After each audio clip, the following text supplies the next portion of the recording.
Good afternoon, everyone. Thank you very much for attending. If you wish, I will now switch on to English. And for joining this event 6 months after the beginning of the ongoing war on Gaza. 6 months after the Hamas-led attacks on Israel that killed over 1,100 people, the Israeli military campaign is still ongoing. The balance of this war is frightening. Over 34,000 Palestinians have been killed, 1.7 million displaced, and half of Gaza's population is on the brink of starvation.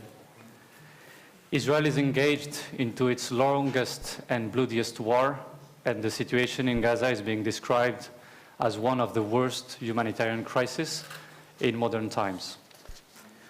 Violence has also expanded in the West Bank and all over the region: Lebanon, Syria, Jordan, and now Iran. Despite of that, Israel has not reached any of its stated objectives.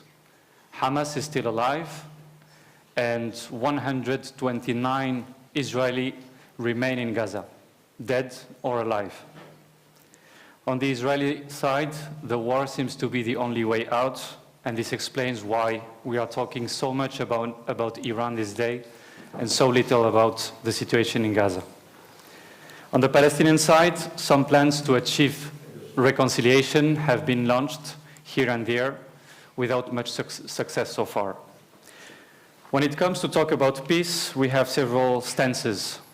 On the one hand, we see how Washington is obsessed with discussions about the day after, while waiting for a plan from Israel, a realistic one, with regards to the future of Gaza. On the other hand, the overwhelming majority of countries are sending the very same message. Before talking about the day after, we need a ceasefire now. In this context, Europe seems to adopt a more pragmatic approach, let's say. In the words of High Representative Josep Borrell, who said in January, "I think that we have to stop talking about the peace process and start talking more concretely about the two-state solution process. Because peace could be many different kinds of peace. What kind of peace are you talking about?" he was asking in January. So what does it mean to discuss peace while calls for ceasefire in Gaza go unanswered? What are the possible plans for the so-called day after? What do these plans require? To answer these questions, we have assembled a panel of experts well-versed into this conflict. Mariam Barghouti, who is joining us online from Ramallah in the occupied West Bank, is a writer and journalist. She has previously worked as a monitoring and evaluation consultant for humanitarian agencies in Jordan, Syria, and Lebanon. Her political analysis and commentary have been extensively featured on media such as BBC, Al Jazeera, The Guardian, amongst others. Mariam was previously the senior Palestine correspondent for Mondoways and has covered the rise of armed resistance in the West Bank, as well as the intensification of Israeli settler practices. Let me add that Mariam was actually supposed to be here with us today in Barcelona, but because of security reasons, she could not make it. And that stresses one of the multiple problems, challenges that are posed by the Israeli occupation of Gaza and the West Bank. On my left, Zaid Amali is a third-generation Palestinian refugee with expertise in diplomacy and policy analysis. Zaid is currently directing international advocacy efforts at Palestinian NGO Miftah, implementing both private and public advocacy for the Palestinian cause. His past experience includes working in official diplomacy with the PLO, the Palestine Liberation Organization. Zaid holds a bachelor's degree in political science and international relations and a master's degree in diplomacy and international public policy from the University of College Cork in Ireland. Thank you very much, Zaid, for being here. And finally, on my right, Claudia Saba is an activist scholar dedicated to advancing social justice causes. Claudia focuses on the Palestinian cause. She has documented its evolution and analyzed its internal and external challenges. Claudia's PhD thesis examined local and international grassroots political mobilization around the Palestine question since the Second Intifada. Claudia completed her PhD at University College Dublin and is adjunct professor in international relations at Ramon University, not that far from here. So thank you very much again for accepting our invitation. Thank you very much for Mariam, who is joining us online. So as you may have seen in the description of this event, I suggest that we split this discussion into two parts. First, we will take stock of the multiple impacts of the ongoing war on Gaza, and then we will try to explore scenarios for the future of the Israeli-Palestinian conflict. So my first question goes to Mariam, if she's online and can listen to us. Mariam is joining us from the occupied West Bank, and I wanted to ask you, Mariam, what is the situation on the ground in Gaza and the West Bank? First off, thank you for having me here, and thank you for carrying out this very important panel. And I apologize for not being able to be there in person as much as I would have loved to. But as it was just mentioned, due to security risks, the Israeli military and authorities have been intensifying the detainment and arrest of Palestinians, especially vocal Palestinians, as they cross through the Allenby Bridge, which is the only exit route between the West Bank and the outside world. We would have to travel through Jordan, and this is controlled by Israel for context. So hopefully in the future, perhaps I'll be able to join in person. In regards into what is happening right now currently in the West Bank, Gaza, and I would like to bring into this conversation a very important missing aspect, and that is the case of Jerusalem and Heartland Palestine, which is Palestinians with Israeli citizenship that are very much entwined in what is happening on the ground. So what we are seeing on the ground is an intensification and an intentional escalation of Israeli crimes against Palestinians with the intention to either force Palestinians to flee, and that means run away, because who does not value their human life and their family, and who can withstand such an ugly atrocity for so long. So there's a rightful wave of Palestinians seeking refuge in different areas. In the West Bank, we have had at least 4 Palestinian towns and villages that have been depopulated since October 7th.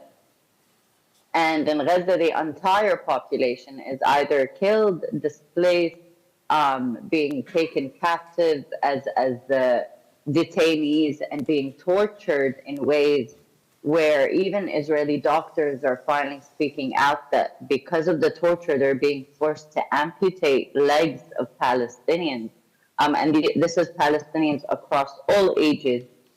Likewise, in the West Bank, we are seeing an intensification of arrests and detainment of Palestinians in the thousands. So we have nearly 9,000 Palestinians that have been taken captive from in their homes, across being stopped at illegal military checkpoints, sprawled across the West Bank at gunpoint, including children, including elderly, including mothers and fathers that, quote unquote, have nothing to do with the rise of resistance, armed or otherwise, just purely as a symbolic show and an actual show of power by Israel, and that is that of domination and an attempt to kill Palestinian wealth. So we're seeing horrifying escalations of not just the violence being inflicted on Palestinians at rates that exceed what has been witnessed and precedent in 1948 and in 1967, what Palestinians called the Nakba, or the catastrophe. And in terms of actual escalation and intensification, we are seeing that in the form of torture and torment. So Israel in the West Bank is actually beginning to use aerial drone bombings on Palestinian homes. So the bombings that we are witnessing in Gaza were being used in the West Bank before October 7th and now are being intensified. As I am carrying out this panel right now, there is a mass invasion happening at Nur Shams refugee camp as well as the Tul Karam area north of the West Bank. And these are areas that have had small battalions or groups of armed resistance that were the only protection left for the refugee population in the West Bank that has been targeted and attacked consistently, as we have seen in areas like Jenin refugee camp, as well as Nablus. And in addition to that, we are seeing a terrorizing campaign that has transcended the Israeli military's crimes against Palestinians. Before October 7th, we witnessed the rise of new policies within the Israeli Knesset, such as the creation of quote unquote civilian Israeli security groups. And what that means is that Israeli illegal settlers, under the pretext of being civilians that are illegally living in the West Bank by force in lands that were forcibly annexed and stolen from Palestinians at gunpoint, being heavily armed. Hundreds of assault rifles were distributed by the Israeli Minister of National Security, Itamar Ben-Gvir, who is, I would like to emphasize so you can understand the insanity that we are living. Itamar Ben-Gvir was refused military service when he was at the age of being drafted into the military at 18 because he was deemed a terrorist and a danger to the state of Israel. This guy now has control over all the security forces in Israel who are being guided by him. So we saw the distribution of assault rifles, which went on not just unnoticed, but there was a continuation of funding for these weapons, these lethal weapons, to these Israeli settlers from states like the United States, from states like the UK, Germany, Italy, and others, namely within the European context. And in the last week, we have seen Israeli settlers invade Palestinian towns and cities without the Israeli army. So previously, Israeli settlers would go into Palestinian towns and cities with the escort and support and protection of the Israeli military's jeeps, soldiers, etc. But in the last week, we have seen settlers enter Palestinian towns undercover using Palestinian cars, Palestinian plated cars, and shooting sporadically at Palestinians. So within a few days, 8 Palestinians were killed in the West Bank at the hands of Israeli settlers, not just soldiers. So we are seeing an intensification of the attack on Palestinians at all fronts. And we have consistently warned that the Israeli terror regime, that the psychopathic, deranged regime, operates in the same way, whether it is in military or outside of it. So it's very important that we stop distinguishing between the Israeli military that is bombing Gaza and the illegal settlers that are illustrating themselves as civilians, but are in fact the heart and the crux of how Israel has continued its annexation of areas in the West Bank, which is the West Bank and Gaza were technically the last remaining areas with Palestinian population and an emphasis on Palestinian identity. Unlike Heartland Palestine, survivors of the massacres committed in 1948 and then again during the war in 1967 were first placed under a military rule and then given Israeli citizenship, but they are also heavily policed. And we have had at least 4 Palestinians with Israeli citizenship shot and killed at the hands of Israeli police and security forces in the last a couple of weeks, but primarily in the last couple of months, but primarily in the last couple of weeks. So I give you this to show that despite the global mobilization, despite the condemnation, despite calls for ceasefire in Gaza, what Israel has done is use these negotiations, use these calls as an attempt to prolong the talks in order to carry out as many crimes as possible. Which is why when Palestinians say we need an arms embargo, that becomes more pivotal. Because the youth that are actually confronting Israel, and these are small battalions, at least in the West Bank, and as well as in Gaza, you need to remember, and if you see the footage of the armed resistance fighters from the Qassam Brigade, which is the armed wing for Hamas, or in the West Bank, which are independent armed resistance groups that are rising, they're fighting with the weapons that you cannot compare with the military tanks, with the bulldozers, with aerial drone bombing. They're fighting with very humble weapons.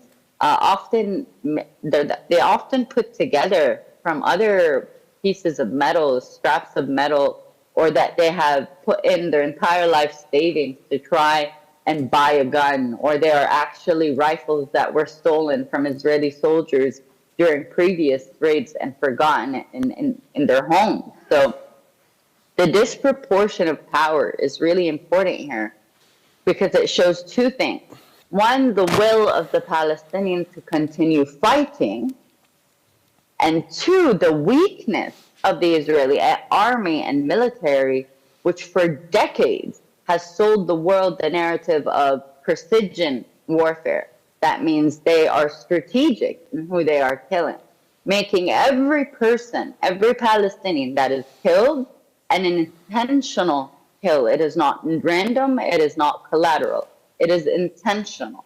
And this all preceded October 7th. What we are seeing now is an intensification. And this comes to the story of, this is not Gaza, this is not the West Bank, this is Palestine. You know, they have criminalized things like saying Palestine from the river to the sea. Yes, it is Palestine from the river to the sea. And a state that is built on apartheid, that has built beach resorts on top of mass graves, as we have seen in Tantura, which has been heavily covered recently in places like The Guardian, in international news outlets, because unfortunately, Palestinian testimony is not enough or is not taken as fact, but you have that information if you need it to further reinforce what Palestinians are saying. And what we are seeing is two things. The first is the actual killing of the Palestinian, and that works on eradicating as much as possible of the Palestinian population. The second is the psychosocial warfare that is being inflicted not just on Palestinians, but as well as the international community. So I remember constantly, I refuse to share the graphic images, even though as a reporter, I have to see it on the field. I've seen death, I have seen the bombings, I have had to take cover from Israeli soldiers that are targeting press. I had to remove my press vest in order to ensure my safety when it's meant to protect me. And they're doing this in order to cripple the world, in order to portray itself that, you know, even if the world can finally see that this is a terror regime, that this is a regime built on the promise to erase a population in order to replace it, that we have the next generation will be in so much pain that will not have the belief, nor the will, nor the determination to move forward in resistance. This is a right enshrined under international law, and it is a right enshrined in our humanity, in cohesive communities, that if you are being abused, you have absolutely every right to honor your life and fight back. Israel claims that it is on the defense when in fact it has constantly been on the offense. The first offensive took place in Operation Dalit in 1948, which you can refer to Palestinian testimonies of the time, as well as Israeli historians who have shed themselves of their Israeli identity and explored this, like Ilan Pape or Ella Shohat or Sami Shalom Shitrit. Thanks. And you can see that. Sorry, Mariam. Thank you very much for setting the background and actually building on what Mariam was saying, intensification of the violence in the West Bank, weaponization of Israeli settler. If we try to zoom a little bit out and look at the whole region, I would say, Gaza, Israel, the West Bank, in your view, 6 months after the beginning of this war, Zaid, in your view, what lessons can be drawn? Do you think that this ongoing war marks a turning point in the wider Israeli-Palestinian conflict? Absolutely. I think what's happening is definitely unprecedented in terms of the scale of the crimes. We used to wonder, how did 1948, how did the Nakba happen? But now we used to say there was no television, there was no social media. But now we know even in the availability of such tools, such crimes are happening even at a bigger scale. So Mariam mentioned a few massacres in the past, but until now we're still uncovering mass graves under Al-Shifa hospital with hundreds of people executed, exceeding the numbers of many massacres in 1948. So yes, Mariam summarized it very well. It's an intensification of Israeli violence. But what I fear is what we don't know, what we don't see, because we're still uncovering mass graves, and we don't know, for example, what's happening to the Palestinians abducted and placed in concentration camps in the middle of the desert by Israel. And this is what I fear the most, because I can't tell you much. You can just grab your phone and open your TV and watch this live stream genocide. And you're also based in Ramallah, Yes. in the occupied West Bank. So what would you say when it comes to how do Palestinians react to the ongoing events? I mean, what are the trends? Mariam said very well, let's say, the background regarding, I would say, the Israeli military actions that are being carried out. So what does it mean to be, I mean, how does the Palestinian citizens respond or react to the ongoing events? There is deep frustration, deep disappointment, and a feeling of helplessness. Like ourselves, Palestinians, seeing that we are unable to defend our own people in Gaza, but also seeing that the international community is not moving enough to stop the bloodshed. So there's this sense of disappointment, frustration, betrayal, especially like at my own level, in my own circle. People who have studied and worked in these fields of international law and human rights. There is this deep sense of failure, and we often also blame ourselves that we were part of this charade, part of this game, where we have subscribed to these universal standards and values that do not apply to us. And it has been very clear now more than ever in the past almost 7 months now. So again, the overall feeling in the West Bank is, of course, dealing with this unprecedented attack also on the West Bank. It's incomparable to what's happening in Gaza. But the scale of mass arbitrary arrests and killings and attacks is unprecedented, and we have to deal with this on our own, because we found out the hard way that no one is there to protect us, or no one is there to protect this so-called global rules-based order. Thank you very much, Zaid. Claudia, in the past few months, we have seen how the public opinion shifted, right, in many countries, including in the US now. I mean, there are a lot of discussions on how even within the Democrat Party, we have more and more opinion polls showing that people oppose Biden's policy towards Israel.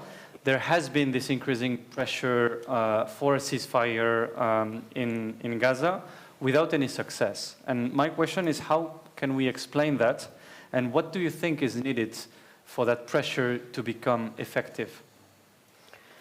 Well, I mean, you're absolutely right that opinions are shifting, particularly among young people.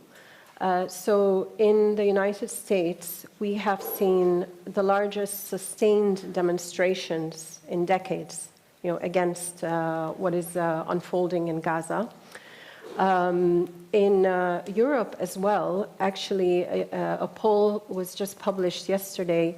It was commissioned by the Palestinian Institute for Public Diplomacy. It was conducted in March of last month. And the results are really quite amazing. So they looked at 5 European countries, Belgium, France, Germany, Italy, and Sweden. And half of respondents want a ceasefire. In some of those countries, the numbers are higher than half. So, for example, in Italy, 65% want a ceasefire. In Belgium, 62% want a ceasefire. And even in Germany, which is normally staunchly pro-Israel at the highest political level, 49% are calling for a ceasefire. Half of respondents want to see an end of arms exports to Israel. And actually, again, here in many countries, these numbers are higher of the countries that were polled. What is also evident from the poll is that there's quite a divide, a generational divide. So the so-called Gen Z, which are people between the ages of 18 and 24 years old, are much more aware of what, of the history of Israel, of the history of the Palestinian cause, and they also understand much better the idea that Israel has been undermining any sort of peace process in Palestine. They're also much more conscious of the claims that there's a genocide unfolding in Gaza, and quite a surprising but encouraging statistic is that more than half of respondents are calling for sanctions on Israel. So in Italy, 65% are calling for sanctions. In Belgium, it's 62%. In France, 51%. Sweden, 50%. And even Germany, 50%. So what needs, I mean, I have a feeling, and this is something that we have discussed with Zaid a bit before this event, that there is a sort of disconnect when you look at the protests, you look at the petitions that are being signed, when you look at the state of the public opinion, including in Western countries. We used to talk about this famous disconnect in the Arab world, right, between the Arab street and their leaders who are dictators, so that was we could understand it somehow, but we are talking in Western countries mostly about democracy. So my question is, how do you make this pressure effective apart from protest petitions that are being signed? There is a case against Israel, and you wrote about it actually for CEDAW. So what needs to be done to make this pressure effective? Yeah, I mean, before commenting on the court case, which is very important, so you're referring to the ICJ case that was brought by South Africa to the International Court of Justice.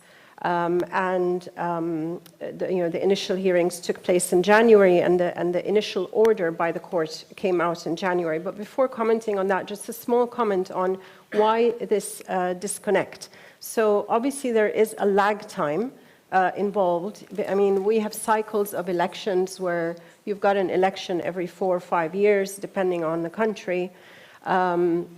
Palestine is also, in European countries, it's a foreign policy issue, so it might not be the number one thing on people's minds when it comes to voting. Having said that, many of the political parties that do espouse for rights having to do with greater equity, greater equality, also tend, to be calling for sanctions. Some of them do, anyway, on Israel. We've also seen a divide at the European level. Some European governments have done more or have been more outspoken. So, for example, both Spain and Ireland have called for revising the trade agreement between the European Union and Israel. And of course, this would be very impactful, because what we need to do is basically end the culture of impunity that Israel has become accustomed to. I mean, for decades we've been talking about impunity. But in the last sort of 5 Gaza wars, you were talking about 2,000, 3,000 people being killed, and we're talking about impunity. Now we're talking about 30, 40,000 killed, 13,000 children. So, to what extent does this impunity go? At the moment, it seems limitless. So it's very encouraging that younger people are starting to, well, thanks in large part also to social media, which is heavily censored, but nevertheless, thanks to new modes of gathering information, young people are calling for a difference in terms of policy. As regards the case at the International Court of Justice, I think it was very significant that it was South Africa that brought this case to the ICJ, because South Africa, of course, went through decades of apartheid. It was only in 1994 that apartheid finally came to an end, and it came to an end in large part because many countries in the world did not support apartheid South Africa anymore, and, called for a boycott or were boycotting South Africa. It's important to note that the United States was one of the last countries, to come on board. The other factor, in the South Africa and ending apartheid in South Africa was that there was someone to talk to on the other side. De Klerk, who was the leader of the apartheid government, was someone that you could negotiate with. Unfortunately, in the Israel-Palestine case, we do not have a peace partner on the other side. There is no one to talk to. As Miriam has referred to, in terms of the composition of the Israeli government, you've got people who make Netanyahu look moderate, in the Israeli government. So South Africa brought this case to the International Court of Justice. I spoke to a lot of people who were very skeptical that the case would go anywhere because it's very difficult to prove genocide. One of the most difficult things to prove is intention. But in the case of Israel actually, a lot of Israeli leaders, including the Minister of Defense, made it very clear what they intended to do in Gaza. He said, no more electricity, no water, no food. So the intention was very clearly expressed. Netanyahu referred to the biblical story about Amalek, referring to a story whereby an entire people were killed. And so I think there's a very good chance that the case, which will probably take years to come to its conclusion, I think there's a very good case that the ICJ will find Israel guilty of genocide. But what is also encouraging is that the court didn't take a very, very long time to come to its initial findings on the 26th of January of this year, where it found that there is a plausible case that Israel is committing genocide and therefore issued urgent measures, or an urgent order to Israel with 6 measures that Israel had to follow, which included stopping the commission of any genocidal acts and also ensuring the provision of humanitarian aid and essential services to the Palestinians, something which, by the way, Israel has completely ignored because since the ICJ ruling on the 26th of January, a further confirmed 7,000 people have been killed, and we don't know how many more people are lying under the rubble, etc. But the case is very encouraging because what it now means is that legal activists can bring about cases against individuals who they deem as criminally and individually liable for participating, taking part indirectly in this genocide, or in some cases quite directly. So the United States has transferred, as of March, it's probably more now, but as of March, the last time I checked, 23,000 munitions and bombs to Israel. It has made 100 transfers that do not require congressional approval, to Israel, and these are the very weapons that Israel is using against civilians in Gaza.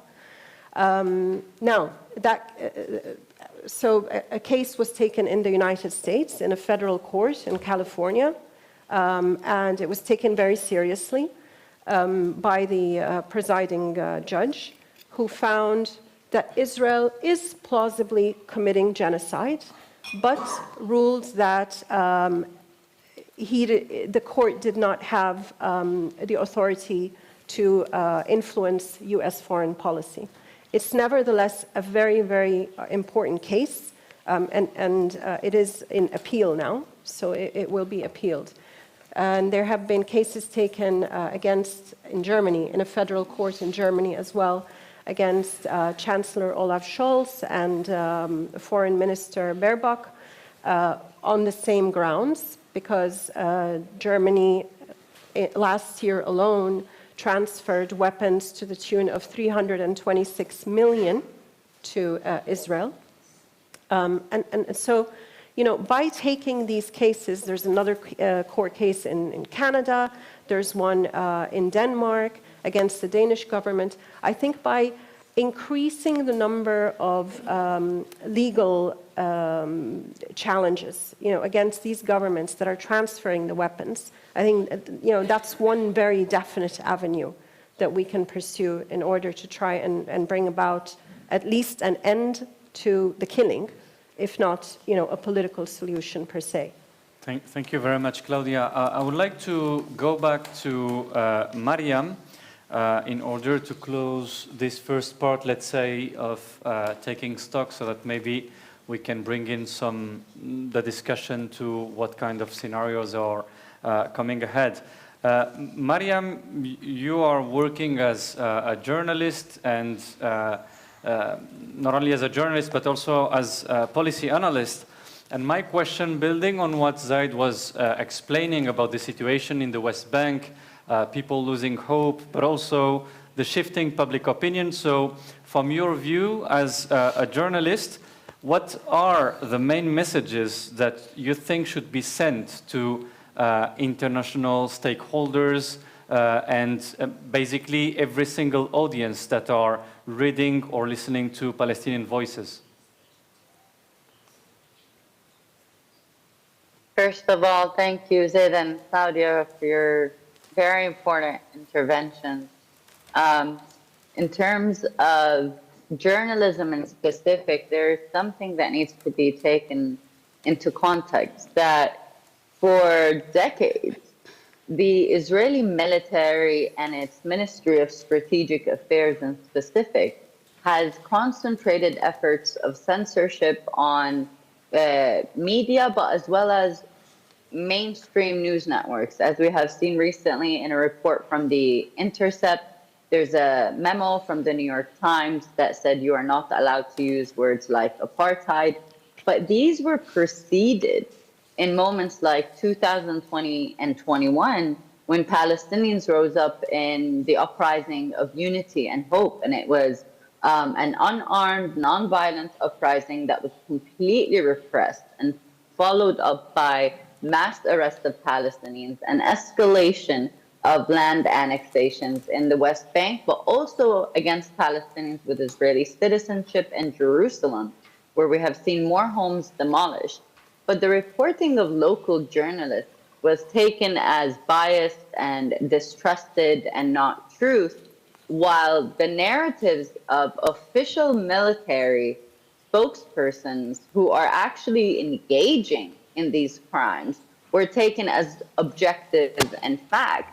And this has helped manipulate the world, on one hand, in terms of adopting the easy idea that Israel is defending itself against the Palestinians rather than erasing the Palestinians. And it has helped alleviate Israel of its crimes. So in what we have seen in that regards, especially in journalism and in reporting, was a concentration on the vilification of Palestinian voices, but also on the erasure of things like well, Palestinians have the right to resist. And these words scared the international community because Israel completely made this false association that Palestinian resistance to against essentially a foreign army, and this is a foreign army that is being pushed to erase Palestinians, was dubbed anti-Semitic. And this is a false equivalence that was brought up again by the Israeli Ministry of Strategic Affairs, and it was built for years. And Palestinians, as well as international reporters that have bore witness to what is happening and refused to adhere to these policies of censorship, showed the world what is actually happening here. But in regards to journalism, I think right now it's really important that it's bringing back to the forefront that when you are trying to understand, you know, if you are trying to show two sides, right, of a quote-unquote conflict, even though what is happening here is not the conflict, that is discursive manipulation, to call it that. Mm-hmm. But if you are to show both sides, that this time it was forced to see both sides, with the inability of international journalists to go into Gaza, the world had to rely on the Palestinian testimonies. Likewise, in 2021, because there was COVID, and international journalists were unable to come here, people had to finally rely on the Palestinian local journalists, on Palestinian testimony that has gone out to the world. So I think in that regard, there was a rupture and a confrontation of a false narrative that started in 1948, when Moshe Dayan was speaking in a speech, and this is in 1955, to young Israeli soldier recruits. He emphasized to them, the number one thing we have is that the international community does not learn of the crimes that we commit here. And that, and I'm paraphrasing, and that what is doing here is defense. So I think what happened, again, especially as journalists, we confronted and we challenged the Israeli narratives that not just manufactured consent for international communities to accept an ongoing genocide, but attempted to treat the world as both ignorant and unintelligent. And in the era of social media, and I think as Claudia rightfully explained, the younger generation began to honor the voices of its peers and to recognize that media, especially media corporations, are adhering to editorial policies that are being pushed by states, right? That are being lobbied by states, making them more akin to state propaganda rather than proper journalism. And for me, what I'm seeing is, especially in the West Bank, we're going to see an intensification of the crimes. And we're going to see, like Gaza, a targeting of journalists that are going to try and show what is happening here. So it is really important on the world to take everything happening now as a buttress and a lattice to what is to come, and to continue mobilizing. Because everything happening now was preceded by microaggressions that when we reported on, we were called liars for years, even though for me as a journalist, because I'm not an international journalist, every report and every source I had to fact check and verify, not just once, not just twice, but 3 times. I had to falsify the testimony of people that are trusting me with their stories in order to ensure that when I relay their message, I can say, this is your fact. I hope that kind of... Thank you very much, Mariam. And actually, your last thought helped me to move to the second block of this conversation, which is more looking ahead in terms of the scenario. Mm-hmm. Claudia, in the past 2 weeks, it seems that the conflict entered in a new dimension, right? With the escalating violence, we have seen Israel's attack on the Iranian consulate in Damascus on the 1st of April, the Iranian response last Saturday. Do you already see the consequences of this escalating violence on the Israeli-Palestinian conflict? And how do you think that these tensions could affect the prospects either of conflict or negotiations between Israeli and Palestinians? I mean, on the one hand, yes, it's an escalation, but I think it's important to note that from the Palestinian point of view, it's not that much of an escalation because let's remember that the Iranian response to Israel's attack on its diplomatic complex in Damascus, which killed a top general and several other people, some of them belonging to the Iranian Revolutionary Guard. But the Iranian response ended up injuring a girl, but there were no other casualties. Iran seems to have targeted military installations. It gave several hours and arguably several days of warning through indirect contacts to Israel that it would be launching this response. And so it seems to have been a calculated response simply to say, we will not allow you to continue assassinating people, our people, or we will not allow you to attack our diplomatic buildings without a response in the future. So in a way, Iran's response seems to have been calculated to establish a kind of a strategic deterrence. Nevertheless, Israel may decide, I think it's highly likely, that it will respond to the response. And so the prospects, unfortunately, are quite grim because we could end up with a much larger regional war as a result of this. And we also, in relation to the whole, as it's being called in the media, the escalation with Iran, it's important to remember that Israel has been actually assassinating Iranian scientists, chemical engineers, launching cyber attacks in Israel, in Iran, already for about 15 years. So it's a continuation of this. And do you think, sorry, Claudia, do you think that, let's say that this sort of new geopolitical context may play in favor or against the escalation of violence in the West Bank and Gaza? Some people say that this was a sort of trick on the side of Israel to deviate the attention from what was going on in Gaza. And just before we were commenting, the question goes also to you, Zaid. It goes to both of you.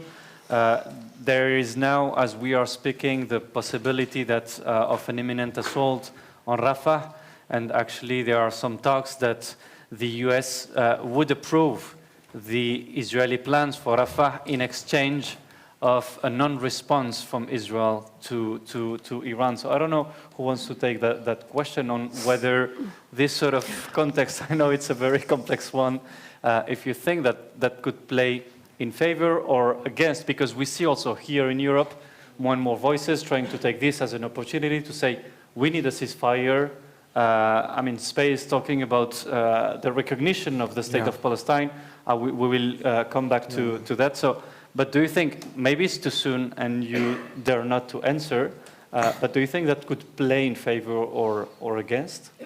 I think regardless of whether in favor or against, if I may, Dr. Claudia, it's, if there's one silver lining, let's say, about what's happening lately is that the Palestinian cause has resurfaced, and we've witnessed this in unprecedented mobilization in the streets, and also attention by governments around the world. But the solution is easy, to avoid an escalation and to avoid a regional war or a world war.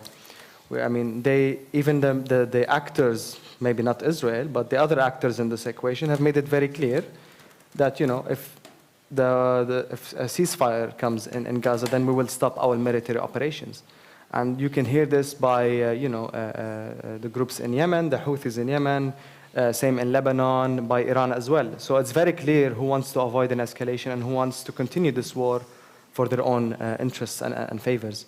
So Palestine remains a central issue in the region. And this has been the case since 1948. And unfortunately, the West is still failing to understand that you cannot have real and lasting peace, because that is the end goal, obviously, in the region, without bringing justice to Palestine. So, as I say, if the world is interested in avoiding a regional war or a dangerous escalation, then yes, we should start by imposing a ceasefire in Gaza and to bring justice to Palestine according to their own policy and rhetoric, because for so long they've been talking about a two-state solution, but not really doing a lot to make sure it's alive. And about precisely on that point, it seems that all these questions about the two-state solutions were not relevant before the 7th of October attack. Now, in the past few months, we have more and more voices in Washington, Brussels, in Madrid, in Dublin, also in other places, calling for the recognition of a state of Palestine. Pedro Sánchez in Spain is talking about recognizing the state of Palestine in the upcoming weeks or month. What does the recognition of a Palestinian state, of a state of Palestine, what does it mean in concrete terms? Yeah, it's also happening at the UN today, the vote about Palestinian statehood, full membership at the United Nations. Well, there's a lot to say. The two-state solution is not necessarily the desire of the Palestinian people, even if it was before, but we also, how that worked out since the 90s. Yes, there was a lot of talk, a lot of rhetoric. Two-state solution is the policy of European actors, of the US, of international law, but they watched the two-state solution die. And by die, it's not natural causes. No, Israel killed the two-state solution primarily through the settlements. So I don't see how viable it is nowadays. However, yes, now they're just waking up about it, despite the fact that we've been telling them for years that you talk about two sides and you talk about a two-state solution while all recognizing one of them and not recognizing the other side. And you've done little beyond rhetoric and beyond talk and beyond condemnation to make sure that it stays alive. Right now, yes, it will be seen as a positive yet symbolic gesture. I'm not sure how much impact it can bring, real impact on the ground.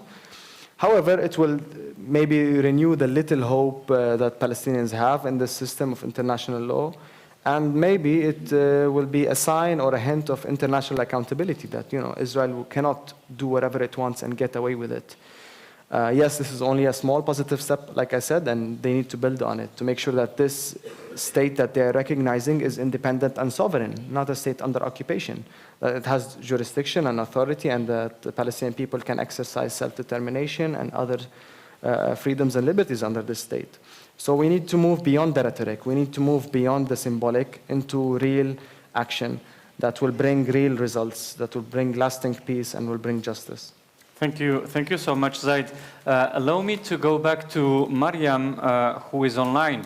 On this very same question, Mariam, of the possibility of recognizing a state of Palestine, do you agree with what has been said by Zaid, the fact that it's mostly a symbolic step, which would be more than symbolic if effective action is taken, starting with putting an end to occupation? I think the two-state solution is exactly as they explained it, is dead and not out of natural causes. It was killed. The two-state solution was birthed out of the refusal of the Palestinian people to be erased. So it was offered as a middle ground. But in reality, what the two-state solution is a process of negotiation by a select amount of security heads and leaders in order to prolong the Palestinian condition as a conflict, while on the ground, settler annexation, settler violence, the legitimization of an apartheid state that is literally built on the top of mass graves, where you have Israelis living in homes of Palestinians they expelled in 1948. This is not okay. The two-state solution is an attempt to alleviate Israel of the crimes and the impunity it's got in 1948. What is being demanded now, rightfully, and what the world needs to begin to reconcile, that the Palestinian people are part of this world. They deserve if we are speaking in nation state, and I personally believe the concept of the nation state is falling, just like the concept of empires fell before it. But you cannot speak about any solution until you readdress and compensate the refugees that were expelled from their homes in 1948 that are still stuck in neighboring countries such as Lebanon and Jordan, or abroad in diaspora, where you have nearly more than half of the Palestinian population in imposed exile. And I think it is okay for us to stop speaking about a two-state solution and to start recognizing Israel does not have the right to exist. No apartheid state has the right to exist. You are welcome to live in Palestine as Palestinian Jews.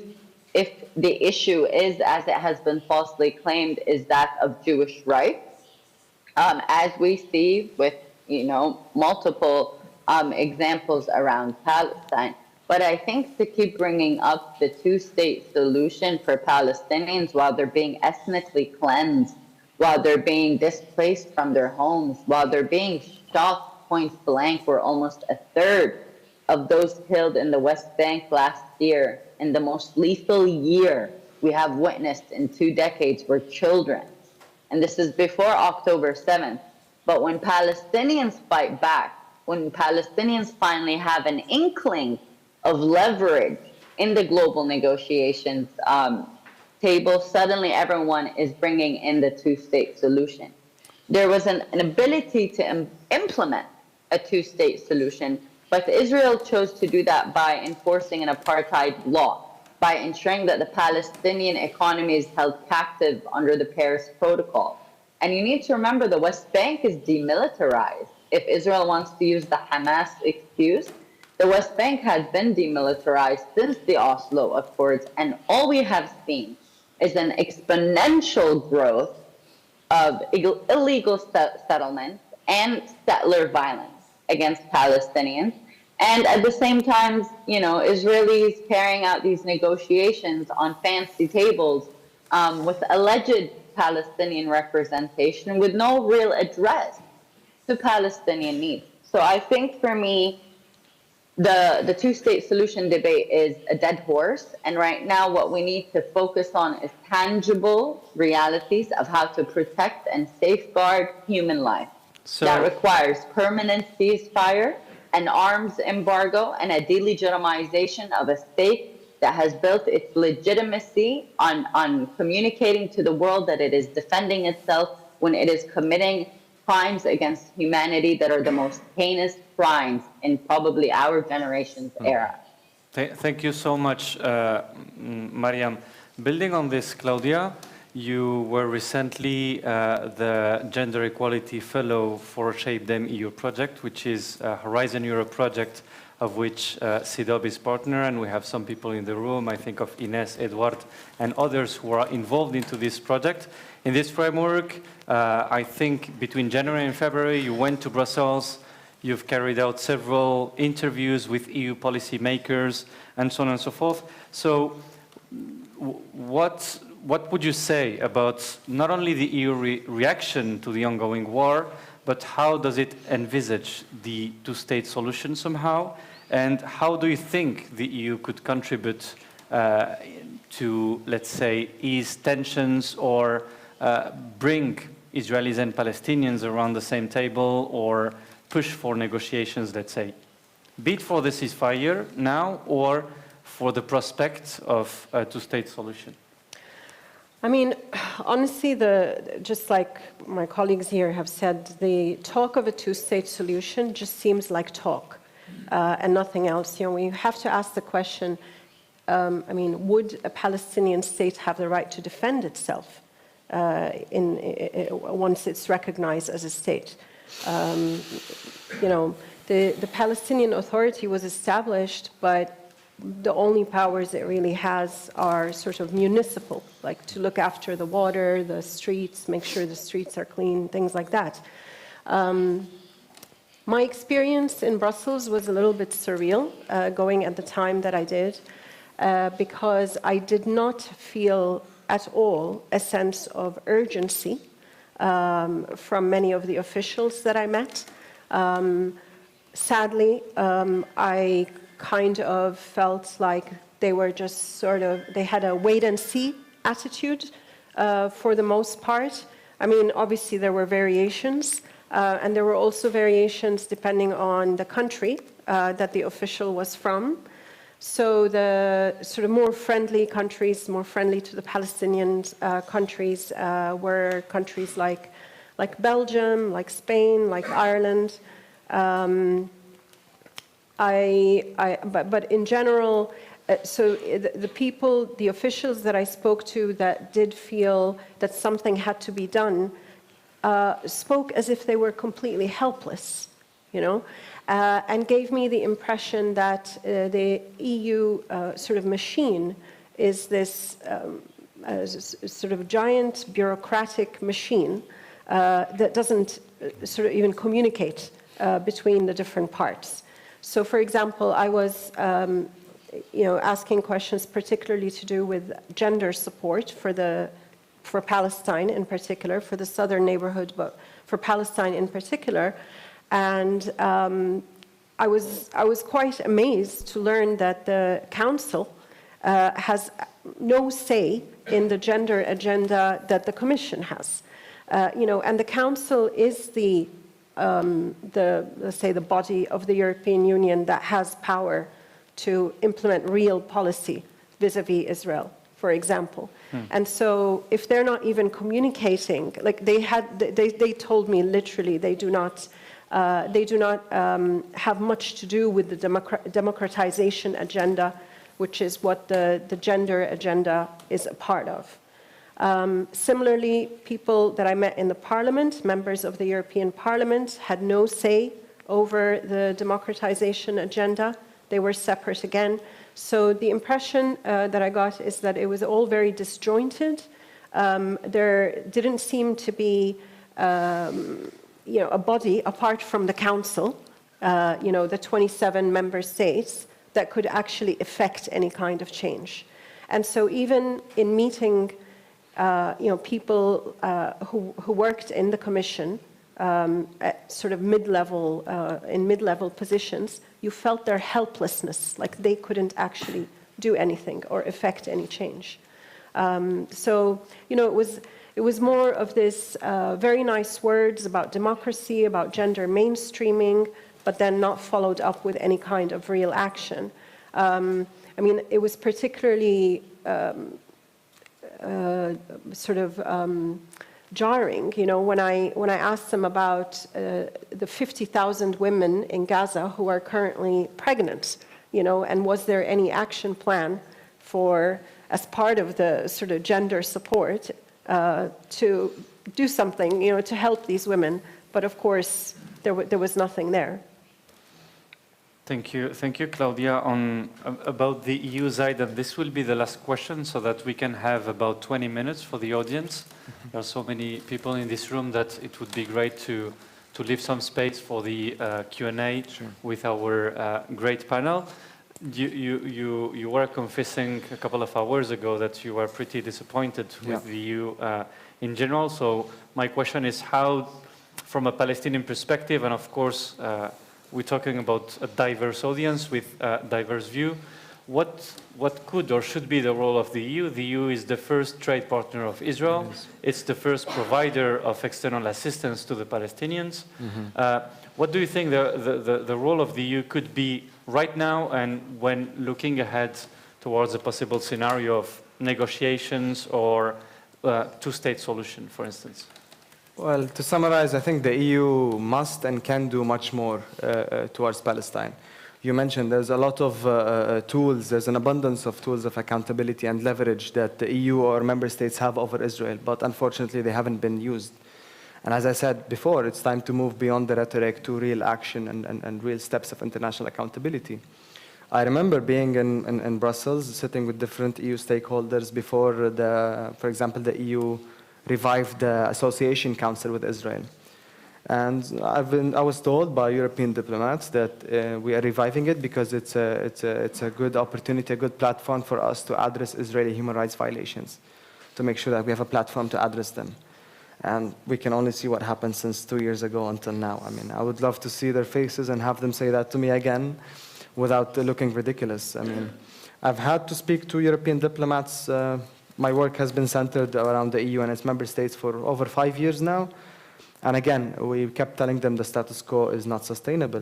We need more action from the EU. And we gave them a list, an abundance of recommendations and tools and methods that could and should be implemented. But we were always met with diplomatic answers and then lack of political will to do anything. And this is what brought us here today. We also kept telling member states in particular, especially the more progressive and principled ones, Claudia mentioned some of them, we told them, because whenever we would go forward with some recommendations, they would tell us, no, we have to wait for the consensus. We have to wait for EU 27 to agree. And we said them that's unrealistic. It's not going to happen as long as you have Czech Republic or Germany standing in the way. So we were encouraging member states, individual states to take a proactive role, a more positive role, to take the initiative, to take the lead. And now finally we're seeing it with Spain taking the lead towards recognition, for example. So it is possible. What is needed is the political will.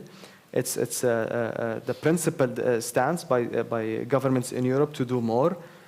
And again, like I said, we can sit together and mention a long list of things that Europe can and must do, starting with an arms embargo or with banning settlement products into entering Europe, or canceling the association agreement, the association council with Israel, and much, much more steps that can be taken. Thank you so much, Zaid. Thank you again all for your first interventions. Now we will open the floor to the audience. If you have any question, any comment, please just introduce yourself. Try to be brief when making the question. Y podeu fer la... And you can ask your questions in Catalan or in Spanish. Mariam, I will try to translate it as best as possible. Bueno. Thank you so much for today's presentation and event. This is truly necessary. Unfortunately, Mariam could not be here. That would have been really great. And more than a question, this would be some food for thought. It's very sad, but I see the future quite as black. El Periódico is publishing today that 200 new buildings are being built in Jerusalem, I thought it was. And the movement of settlers is growing. For the first time, they're saying that there were no longer organizations of settlers, but the Israeli state who was starting to build. And that's true. The two-state solution, well, fills up mouths, but it's less and less feasible every time. And on the other hand, going back on the settlers movement is quite complicated. I recognize that what Claudia says is true. If I did not misunderstand, people speak a lot in Europe about this, but they do nothing. So the future scenarios, I believe, well, will need to come more from the Palestinian people more and those countries that can have more pressure put on. And for the first time in Spain, we are doing something, so that's something to be thankful for as well. I would like to know what your opinion is on this. Could you please be more specific in your question, because I need to translate it into to Mariam. Well, how do you see, given the current situation, this two-state solution was dead, but bi-national state, this is something that perhaps they don't want. I see quite a dark future. Is that a comment or a question then? What their opinion is, basically. How do they see the future? I know, Mariam, that you cannot get the direct translation, So we had a comment from the audience, and I translated so that one of you can decide to answer. It was a comment on how dark and pessimistic is the situation. One of the attendees was underlining the fact that we have more and more settlements, and these settlements are, of course, supported by Israel. He also said that the two-state solution looks like less and less feasible, and he was asking basically in this context, right? What are your view of one-state solution, two-state solution, or how do you see it? So, Mariam, because you are online, you can feel free to either address this question, or we can let Claudia or Zaid respond to it. So the priority goes to you. You either choose to respond, or we can start with your colleagues.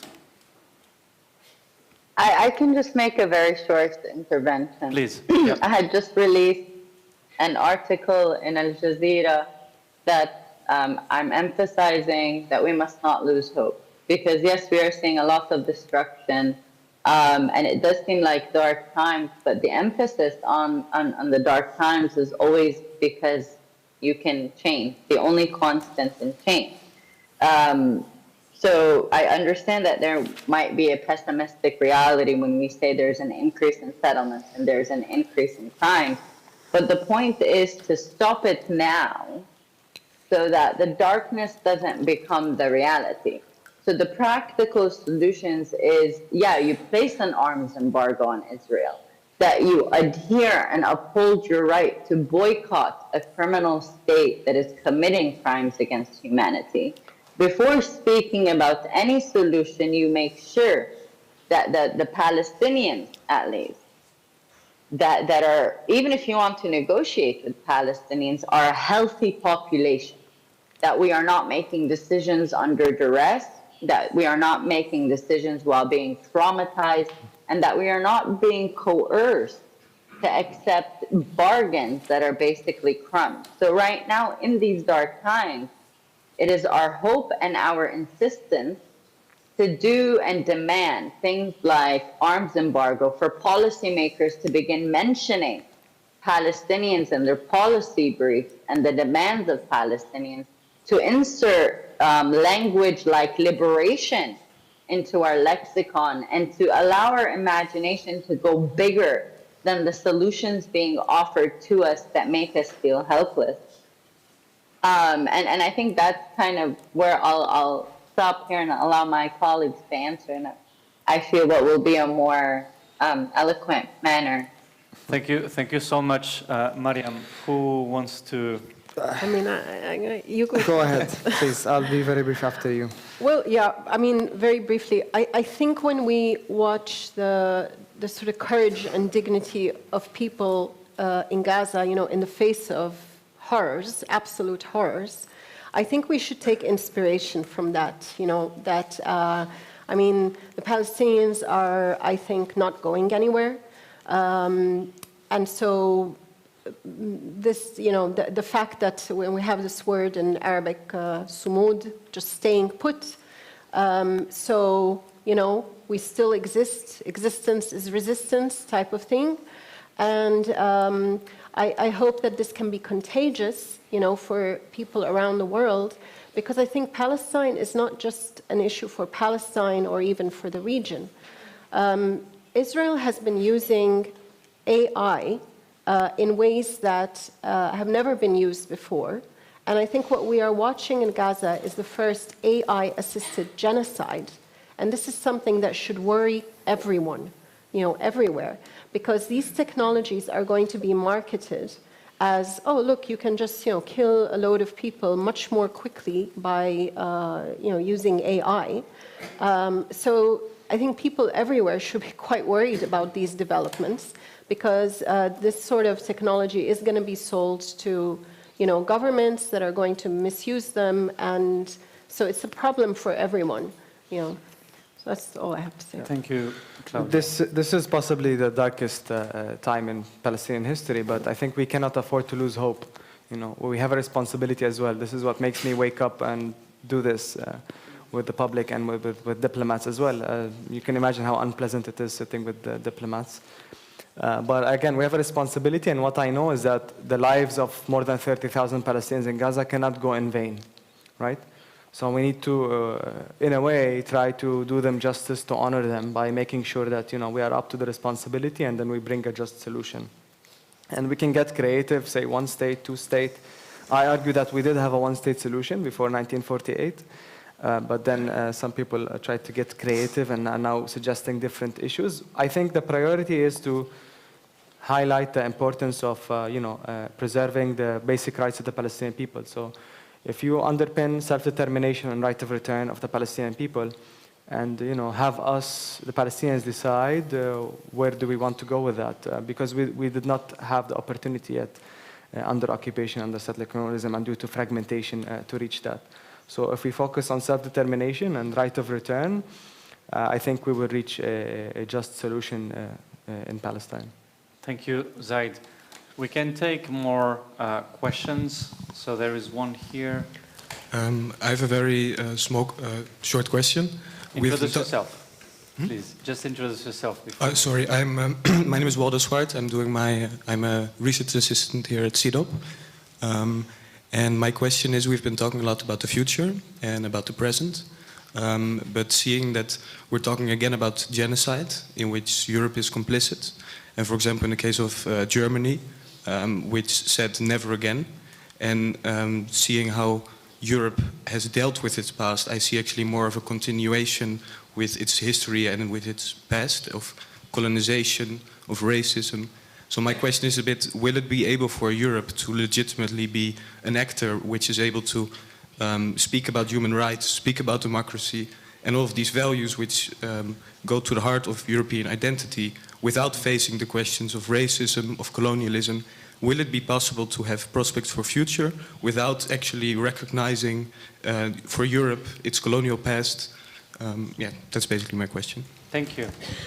That was, I suggest that we take a couple of questions, and there was a question behind you and on the left. First of all, thank you for this insightful discussion.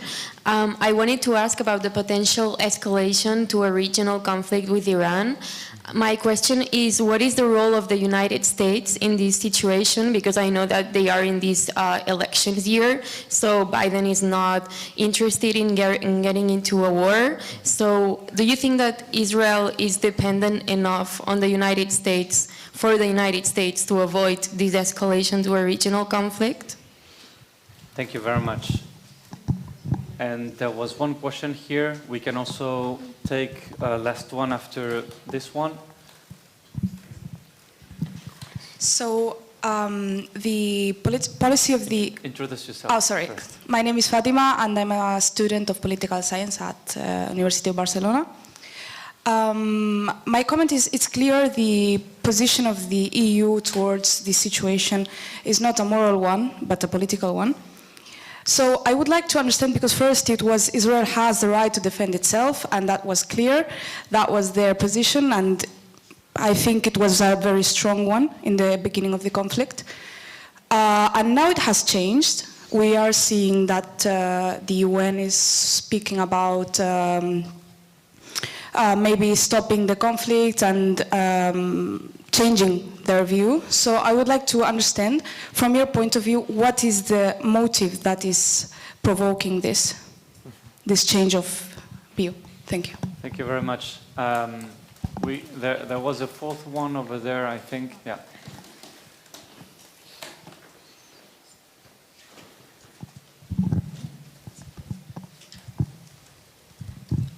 Thank you. My name is Zainab, and I am a columnist in Norway, and I just wrote an article about how people, especially myself as a Palestinian, don't believe in words like human rights, United Nations, and all of these big words to save peace.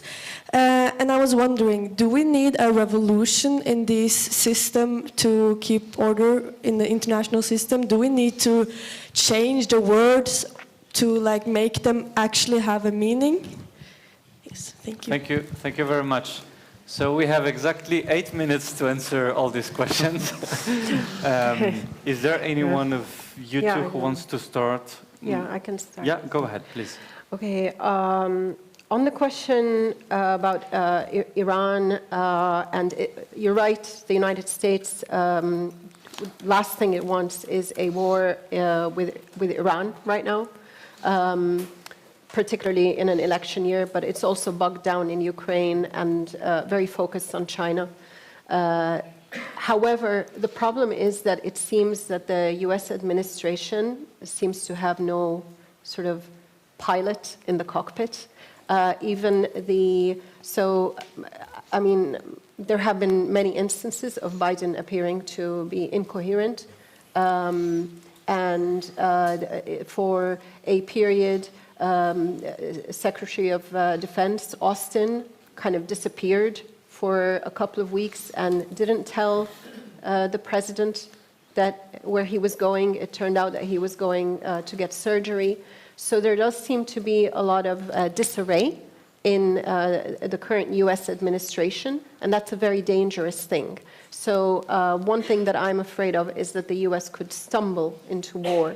Whether Israel needs the United States in a potential war with Iran, I think that Sunday morning showed that it does, because to shoot down the 300 missiles that came in, Israel had the help also of the United States, France, the UK, and even Jordan. The Jordanian Air Force shot down some of those missiles, and still some of them penetrated.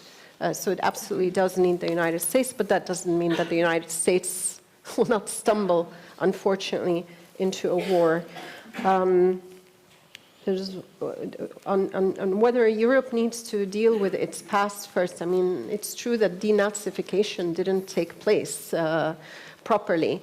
But, I mean, Europe is many things. Europe is the heads of government, but it's also a lot of people that are against their governments. So I do think that Europe could play a positive role, but we need basically for progressive voices to rise to the top. So I had answers just for those two questions. Thank you very much. As Mariam is online, I suggest listening to Mariam, and then we will finish with you, Zaid. No problem. Yeah, Mariam, if there is any of the 4 questions that you would like to respond to, feel free. I could answer 2. One, is Europe able to reconcile its colonial past? I think Palestine offers Europe the opportunity to finally acknowledge that it has not yet reconciled its colonial past by reparations towards the people that it has harmed, that it has tried to create, these like Commonwealth systems, little support humanitarian aid, which became humanitarian aid imperialism, really. But Palestine offers the opportunity to kind of think generations ahead, what decisions you can make now, so that generations ahead, Europeans aren't asking, can we still heal from what we have inflicted? It's more like we are setting accountability measures of how you can move forward from crimes. But that requires that you listen to the communities that have been harmed, and Palestine can be the launching pad. Again, Europe has constantly acted as a cover for Israel, and it starts there. You need to stop your present colonial practices in order to address the past. And the second question is, do we need a revolution to kind of give these terms meaning? I personally don't think so. I think there's an outline that has been decades in the making. International law does have a certain set of criteria that are applicable, that are designed in a way that can be effective. But what we need is to learn how to enforce it, right? So we need to learn about mechanisms of enforcement. And that's where civil society comes in to replace state actors. Non-state actors are usually the ones that push forward the execution of human rights. So we also need to take up our own roles in our academic institutions, in our journalism, in our policy analysis, in our education systems to hold accountability. But we don't necessarily have to change the entire framework, just learn how to execute it. So it's not just us hearing our opinions on global affairs, it is changing global affairs. Thank you so much, Mariam. Zaid? Maybe quickly on the American administration question. I don't think as Palestinians it matters much who's in the White House. I think there is a consensus, at least on Palestine, between the Democrats and Republicans. Total unconditional support for Israel and total dehumanization of Palestinians.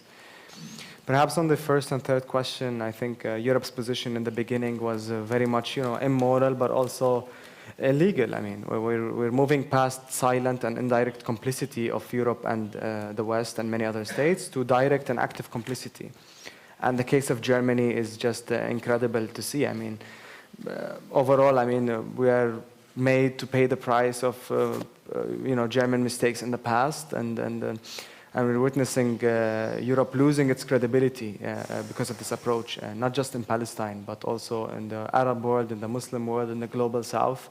So what we are telling stakeholders, it's not just about us. Yes, we are paying a heavy price with the genocide, but also it's your political and economic and cultural interests that you're losing. And we know that diplomats in those areas are writing back to their capitals that our policy, our position is costing us a lot. We're losing, leverage and credibility in those areas. So I think it's in their own interest as well to take action and to change their policy. Yes, I totally feel you, losing hope and value in these principles, which were evidently not made for us, maybe as Palestinians. But as I said, we can't afford to lose hope, and I don't know what needs to be done to actually have them manifest on the ground, like Mariam said. I mean, yes, it is great to see the unprecedented mobilization and support in the street, and we acknowledge the privilege as Palestinians, because I think other people who are also struggling not necessarily have that in the world. But yeah, what can be done more to stop this and to give these universal standards actual meaning is an important question. Yes, thank you. Thank you so much, Zaid. I'm afraid I would love to take many more questions, but I have to finish on time, otherwise my colleague at CEDAW won't be happy. So with that being said, I think that it has been pretty clear that we are here because the traditional approach to the Israeli-Palestinian conflict, which consisted in putting all these deeply political issues under the carpet and pretend that nothing happens, has failed.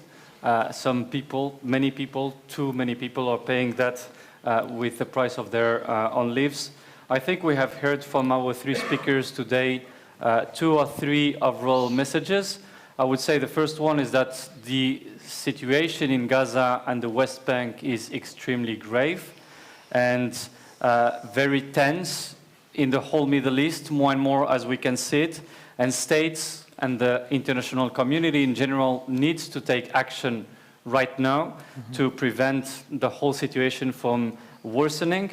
That entails starting with a ceasefire, it entails an embargo on arms, but also making the parties responsible and comply with international law. Secondly, it's unclear to me after this event whether the two-state solution is the desirable outcome or not in the future, but at least in the midst of darkness, it seems that there is a glimpse of hope, and that reminds me of a sentence actually that a Palestinian activist told me in Bethlehem. Back then he told me, losing hope is a luxury that Palestinians cannot afford. And I think that really reflects a little bit the way that we have concluded this event today. So please just join me in thanking our speakers, Mariam, who is online, Claudia, who is here, Zaid, who made his own way from Palestine to come here and send these messages. And I also wanted to thank you, this audience, the fact that it is diverse, intergenerational, personally gives me a lot of hope. And thank you also for all the members of the team at CEDOB who is behind the organization of this event. So thank you very much.